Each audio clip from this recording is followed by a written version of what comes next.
សម្ដេចមហាបវរធិបតីហ៊ុនម៉ាណែតនាយករដ្ឋមន្ត្រីកម្ពុជាបានថ្លែងរំលឹកថាតាំងពីតូចមកជីដូនជីតានិងឪពុកម្ដាយរបស់សម្ដេចតែងអប់រំសម្ដេចឲ្យធ្វើជាមនុស្សល្អហើយពាក្យនេះចរិតក្នុងបេះដូងរបស់សម្ដេច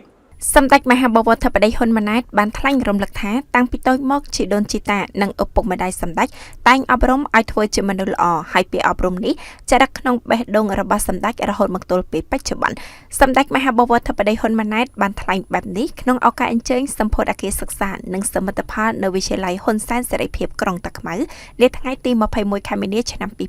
2025សម្ដេចមហាបវរធិបតីហ៊ុនម៉ាណែតបានបញ្ជាក់យ៉ាងដូចនេះថាឪពុកម្ដាយខ្ញុំគាត់ទិញអីឲ្យខ្ញុំខ្លះខ្ញុំអត់ចាំទេប៉ុន្តែខ្ញុំចាំគាត់បង្រៀនថាកូនតាកំពូតគេនិយាយខ្ញុំថាកំពូតគេបាទឃើញមនុស្សជួយគ្នាទៅ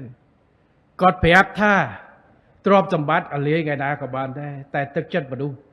កូនត្រូវចាប់ពុកម៉ែថ្ងៃនេះមាននៅជាមួយកូនមានលទ្ធភាពថ្ងៃក្រោយអត់ពុកម៉ែគឺកូនត្រូវយកទឹកចិត្តមនុស្សពាក្យនេះចាំមកជីវិតបាទចឹងបានគាត់បង្រៀនកូនចៅហើយអាគាត់ទិញអីឲ្យយើងអត់ចាំទេយើងដឹងតែទិញអាវមិនអាវអីខ្លះអត់ចាំទេយូរប្រងតែគាត់បង្រៀននេះឯងគឺអេរិយាបថសីលធម៌គុណធម៌ដែលលោកគ្រូអ្នកគ្រូបង្រៀន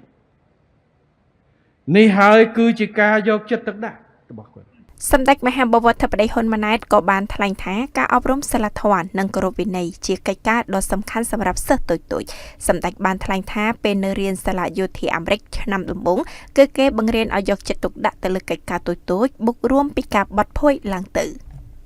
បរិយ Megaland ផ្ដល់ជូន Promotion Diamond Voucher Offer ជាបណ្ណសាច់ប្រាក់រហូតដល់